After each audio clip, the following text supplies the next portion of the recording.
నమస్తే, నేను మీ తేజ.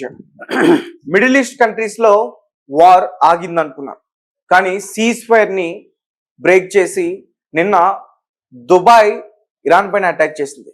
అయితే ఈ వార్ ఎప్పుడైతే స్టార్ట్ అయిందో దుబాయ్ పైన, ముఖ్యంగా దుబాయ్ లో యుఎస్ కి సంబంధించిన ఎయిర్ బేసెస్ పైన ఇరాన్ అటాక్ చేస్తూనే ఉంది.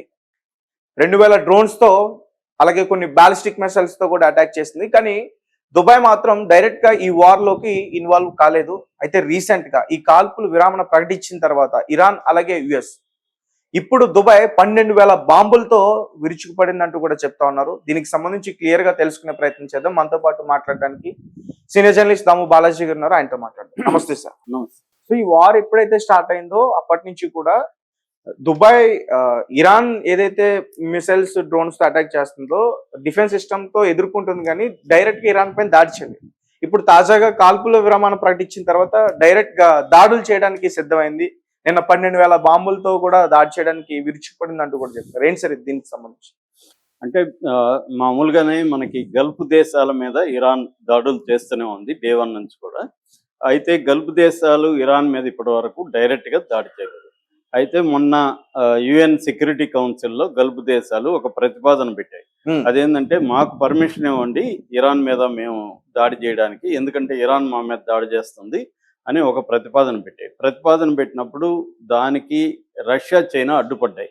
అంటే వాళ్ళు వీటో అధికారం ఉంది కాబట్టి, మామూలుగా 5 దేశాల శాశ్వత సభ్యత్వం ఉంటుంది ఈ భద్రతా మండలిలో. అందులో ఒక దేశం వీటో చేసినా కూడా ఆ తీర్మానం చెల్లదు. అలాగా ఇప్పుడు రష్యా, చైనా ఈ తీర్మానాన్ని అడ్డుకున్నాయి. అంటే ఇరాన్కి సపోర్ట్గా డిప్లొమాటిక్గా రష్యా, చైనా నిలబడ్డాయి. సో దీంతో ఇప్పుడు గల్ఫ్ దేశాల పరిస్థితి ఏంటంటే, లీగల్గా ఐక్యరాజ్య సమితి భద్రతా మండలి పర్మిషన్ ఇవ్వలేదు కాబట్టి ఇల్లీగల్గానే అటాక్ చేద్దాం. ఎందుకంటే ఇవాళ ఎవరు కూడా లీగల్గా యుద్ధాలు చేయట్లేదు, అన్ని ఇల్లీగల్ యుద్ధాలే జరుగుతున్నాయి.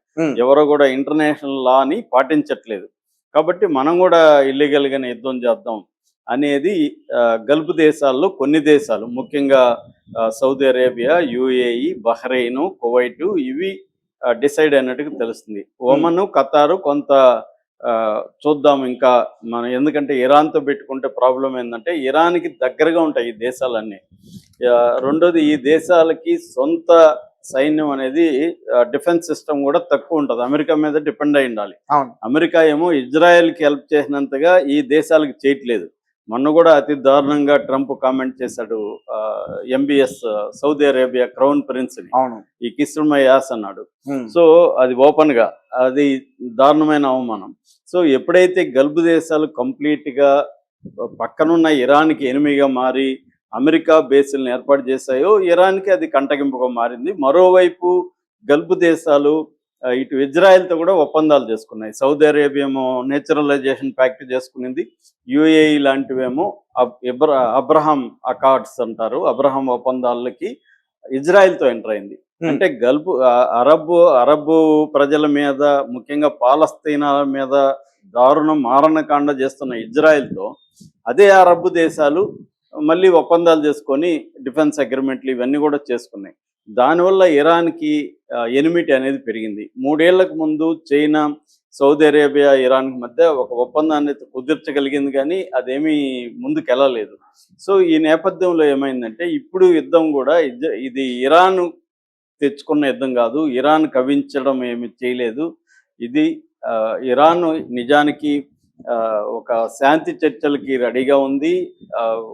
ఇప్పటి వరకు లేనన్ని డిమాండ్లు అమెరికా పెట్టినా కూడా ఇరాన్ అంగీకరించిందని చెప్తున్నారు. సో నిజంగా కానీ ఆ శాంతి చర్చలు ముందుకు వెళ్ళుంటే అమెరికా చెప్పిన డిమాండ్లంతా ఇరాన్ ఒప్పుకుండేది, ఇబ్బంది లేదు. కానీ ఇక్కడ అమెరికాకి ఇరాన్కి కాదు ప్రాబ్లం ఉండేది, ఇజ్రాయెల్కి ఇరాన్కి. ఇజ్రాయెల్కి ఏంటంటే అది ఎక్స్టెండ్ అవ్వాలి, గ్రేటర్ ఇజ్రాయెల్గా మారాలి. దానికి అడ్డుగా ఉన్నది ఇరాన్ ఒకటే. సో ఇరాన్ని బలహీనం చేయాలి. ఇజ్రాయెల్ పాలసీ ఏమంటే మూవింగ్ డౌన్ అంటారు, అంటే పచ్చికని కొద్దిగా పెరగగానే మళ్ళీ కట్ చేస్తాం కదా, అలాగా ఈ చుట్టుపక్కల ఏ దేశంలో కొంచెం బలపడుతుంటే మళ్ళీ వచ్చి కట్ చేయాలి. అలాగా ఇరాన్ కూడా బలపడకుండా ఎప్పటికప్పుడు వీక్ చేస్తూ ఉండాలి, అది ఇజ్రాయెల్ పాలసీ. సో అది ఇటు వెస్ట్ బ్యాంక్ లో, అంటే పాలస్తీనాలో 2 ఉంటాయి, ఒకటి వెస్ట్ బ్యాంక్, ఒకటి గాజా. వెస్ట్ బ్యాంక్ ఆల్రెడీ ఎప్పుడో ఆక్యుపై చేసుకుని అక్కడ తన సైన్యాన్ని నింపేసి దాన్ని ఒక ఓపెన్ జైలుగా మార్చేసింది ఇజ్రాయిల్. రెండోది గాజాలో హమస్ స్ట్రాంగ్ గా ఉండడంతో, హమస్ వాళ్ళు తెలివి తక్కువ పనిచేయడంతో ఆ సాకుతో వెళ్ళి గాజాను ఓచుకోత కోసి 75,000 మందిని చంపి 13 లక్షల మందిని తరిమేసి గాజాను ఆక్యుపై చేసుకుంది. ఇప్పుడు లెబనాన్లో ఆల్రెడీ 14% భూభాగాన్ని ఇజ్రాయెల్ ఆక్యుపై చేసుకుంది. నిన్న కూడా చూసాం మనం, దాదాపు 100 టార్గెట్స్ని అది కొట్టింది. దాదాపు 254 మంది చనిపోయారు, 1000 మందికి పైన గాయపడ్డారు లెబనాన్లో. అంటే దాని ఉద్దేశం ఏంటంటే చుట్టుపక్కల ఉన్న దేశాలని, ఇటు జోర్డాను, ఇటు పాలస్తీనా, ఇటు లెబనాను, ఈ ప్రాంతాలను ఆక్యుపై చేసుకొని ఎక్స్టెండ్ అవ్వాలి. అందుకనే ప్రపంచంలో బార్డర్స్ లేని ఏకైక దేశం ఇజ్రాయెల్ ఒకటే. దానికి బార్డర్స్ లేవు. దేశం అంటే సరిహద్దులు ఉండాలి కదా, ఇజ్రాయెల్ సరిహద్దులు లేవు అనమాట. ఏకైక దేశం ప్రపంచంలో. ఎందుకు సరిహద్దులు లేవంటే అది వేరే దేశాలను ఆక్యుపై చేసుకోవడానికి అలా పెట్టుకునింది, సరిహద్దులు లేకుండా. అంటే ఏది పక్క దేశాలంతా ఆక్యుపై చేసుకుని కలుపుకుంటూ వెళ్ళాలి. దీనికి అడ్డుపడుతుండేది, అడ్డుపడగలిగింది ఇజ్రాయెల్తో పోటీ పడగలిగింది ఇరాన్ ఒకటే. దానికే ఆ స్ట్రెంగ్త్ ఉంది. కానీ ఇరాన్ని కానీ వీకెండ్ చేసేస్తే మనకి అడ్డుండదు అనేది ఇజ్రాయెల్ పరిస్థితి. దీనికి అమెరికా సహాయం లేకుండా ఇజ్రాయెల్ ఈ పని చేయలేదు. కాబట్టి అమెరికాని దింపడానికి గత 20-30 ఏళ్ళుగా ఇజ్రాయెల్ ట్రై చేస్తుంటే ఫస్ట్ టైము నెతన్యాహు సక్సెస్ అయ్యాడు ట్రంప్ మరి ఎందుకు లొంగిపోయాడు అనే దానికి సరైన ఆన్సర్ లేదు. అంటే ఒకటేందంటే ట్రంప్ పెట్టుబడులంతా, అంటే ఆయన గెలవడానికి మొత్తం క్యాంపెయిన్కి అంతా కూడా ఈ జ్యూసే, అక్కడున్న ఏపాక్ అంటారు, అక్కడ జ్యూస్ల లాబీ సంఘం ఉంటుంది. టాప్ బిలియనర్స్ అంతా దాంట్లో ఉంటారు. వాళ్ళు క్యాంపెయిన్కి డబ్బులు ఇచ్చి ట్రంప్ను అప్పటి నుంచి గ్రిప్లో పెట్టుకున్నారనేది ఒకటి. రెండోది ఎప్స్టీన్ ఫైల్స్లో జెఫ్రీ ఎప్స్టీన్ అనేవాడు కూడా ఇజ్రాయెల్ స్పైయే. సో వాడు ఇతన్ని ట్రాప్ చేసి ఇతనుకున్న వీక్నెస్, సెక్సువల్ వీక్నెస్, ముఖ్యంగా యంగ్ అమ్మాయిలు అంటే ఇతనికి ఇష్టం, అది ఓపెన్గా కూడా చాలాసార్లు చెప్పాడు. అలాగా టీనేజ్ అమ్మాయిల్ని ఇతను సరఫరా చేసి అవన్నీ రికార్డులు పెట్టుకున్నాడు ఎప్స్టీన్. ఇప్పుడు ఆ ఫైల్స్ అంతా కూడా నెతన్యాహు దగ్గర ఉన్నాయి. అవి చూపించి ట్రంప్ను బెదిరిస్తున్నాడు. ఎందుకంటే ఏ రకంగానూ అమెరికాకి అవసరం లేని యుద్ధం. అమెరికాకి ఇరాన్ థ్రెట్ కాదు, సెక్యూరిటీకి ఇబ్బంది లేదు. కానీ అమెరికా ఎందుకు యుద్ధంలోకి దిగింది అంటే ఒకే ఒక కారణం, ఎప్స్టీన్ ఫైల్స్లో ట్రంప్ ఇరుక్కున్నాడు అనేది మాత్రమే ఎక్కువ మంది చెప్తున్నారు. ఏదేమైనా ఇరుక్కున్నారు. సో ఇప్పుడు ఈ గల్ఫ్ దేశాలన్నీ కూడా ఆల్రెడీ ఒక అమెరికాకి శాటిలైట్ కంట్రీస్ లాగా మారిపోయినాయి. అమెరికా మీదనే డిపెండ్ అయినాయి. వాళ్ళ మధ్య 1979లో ఒక ఒప్పందం జరిగింది. అదేంటంటే గల్ఫ్ దేశాల్లో ఉండే పెట్రోలు ప్రపంచంలో ఎవరికి అమ్మినా డాలర్లలోనే ఇవ్వాలి, పే చేయాలి. సో డాలర్లలో పే చేయాలంటే డాలర్లో రిజర్వ్ పెట్టుకోవాలి. ప్రతి కంట్రీ డాలర్ రిజర్వ్ పెట్టుకోవాలంటే అమెరికా నుంచి కదా డాలర్లు వస్తాయి. సో అమెరికాతో వాణిజ్యంలోకి వెళ్ళాలి, అమెరికాతో మంచిగా ఉండాలి. అమెరికా కానీ అందుకనే వాడు టారిఫ్స్ ఎక్కువ వేస్తానని ఎందుకు బెదిరిస్తాడు? టారిఫ్స్ నువ్వు కాకపోతే నేను వేరే దగ్గర అమ్ముకుంటాను అనొచ్చు కదా కంట్రీస్. అనలేవు. ఎందుకు అనలేవు? వాటితో వ్యాపారం చేయాల్సిన అవసరం ఫర్ ఎగ్జాంపుల్ ఇండియాకు ఉంది. ఎందుకంటే డాలర్లు కావాలి మన డీజిల్ పెట్రోల్ కొనుక్కోవాలంటే, క్రూడ్ ఆయిల్ కొనుక్కోవాలంటే. ఈ సిస్టమ్ ఏర్పాటు వల్ల అమెరికా స్ట్రాంగ్ అయిపోయింది. అమెరికా డాలర్ ప్రపంచవ్యాప్తంగా డామినేట్ చేసింది. ఇప్పుడు దానికి ఇరాన్ ఎసురు పెడుతుంది. ఇరాన్ చైనాతో, రష్యాతో కలిసి వ్యాపారం చేయడం, వాళ్ళ యువాన్తో, చైనా కరెన్సీతో చేయడం, ఇది అమెరికాకు కూడా ఇబ్బందిగా ఉంది. సో ఈ కారణాల వల్ల ఇప్పుడు ఇవి జరుగుతున్నాయి. సో ఇప్పుడు ఏంటంటే ఇప్పటి వరకు గల్ఫ్ దేశాల మీద విపరీతంగా అటాక్ చేస్తుంది. ముఖ్యంగా యూఏఈ మీద, సౌదీ అరేబియా మీద ఇరాన్ మొదటి నుంచి కూడా చాలా స్ట్రాంగ్గా కొడుతుంది. నేను అనేక సార్లు వీడియోలు కూడా చేశాను. సో అందుకని ఇప్పుడు ఈ గల్ఫ్ దేశాలు కూడా ఏం డిసైడ్ అయినాయంటే మనం కూడా అటాక్ చేద్దామని డిసైడ్ అయింది. అందుకనే ట్రంప్ వీడికి కావాలన్న మిసైల్స్ అవన్నీ సప్లై చేస్తాడు. కాబట్టి నిన్న దుబాయ్ నిజానికి సీజ్ ఫైర్ ఓకే అయిపోయింది.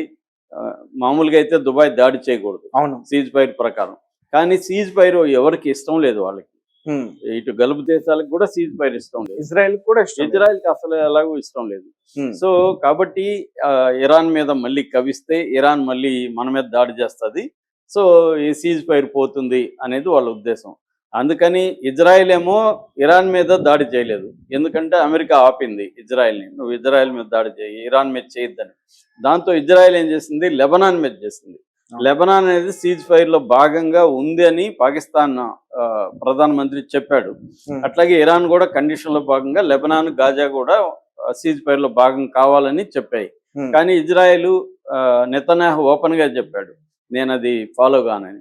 సో ఆ యాంగిల్లో తీసుకున్నప్పుడు ఇప్పుడు కొత్తగా యుఏఈ, ఇక్కడ దుబాయ్ కాదు, మనం ఏదో అందరికి అర్థం కావడానికి దుబాయ్ అంటాం, కానీ దుబాయ్ అనేది పార్ట్ ఆఫ్ ద 7 ఎమిరేట్స్. దీన్ని అటాక్ చేసింది. ముఖ్యంగా 2 లవన్ ఐలాండ్, సిరి ఆయిల్ రిఫైనరీ ఇరాన్లో, ఈ రెండిటి మీద దుబాయ్ అటాక్ చేసింది. దాంతో ఆయిల్ రిఫైనరీ చాలా వరకు డ్యామేజ్ అయింది. దీనికి రిటాలియేటర్గా ఇరాన్ కూడా ఇటు అబుదాబిలో అప్షన్ గ్యాస్ కాంప్లెక్స్ అని ఉంటుంది, అక్కడ గ్యాస్ ఆయిల్ రిఫైనరీస్ ఉంటాయి, దాని మీద అబుదాబిలో అటాక్ చేసింది. అట్లాగే బహ్రెయిన్లో సిత్రా ఐలాండ్ అని ఉంటుంది, అక్కడ కూడా అది గ్యాస్ ఫీల్డ్, అది దాని మీద అటాక్ చేసింది. అట్లాగే కువైట్లో కూడా అటాక్ చేసింది. ఇలాగా కువైట్, యుఏఈ, బహ్రెయిన్ ఈ మూడిటి మీద నిన్న ఇరాన్ అటాక్ చేసింది. అంటే యుద్ధం ఆగడం అంటే ఒక్క అమెరికా మాత్రమే ఇప్పుడు యుద్ధం నుంచి బయటకు వెళ్ళింది, మిగతా అన్ని ప్లేయర్స్ యుద్ధంలోనే ఉన్నాయి. యుద్ధం ఆగలేదు అనేది మనం చెప్పుకోవచ్చు. Right sir, thank you so much.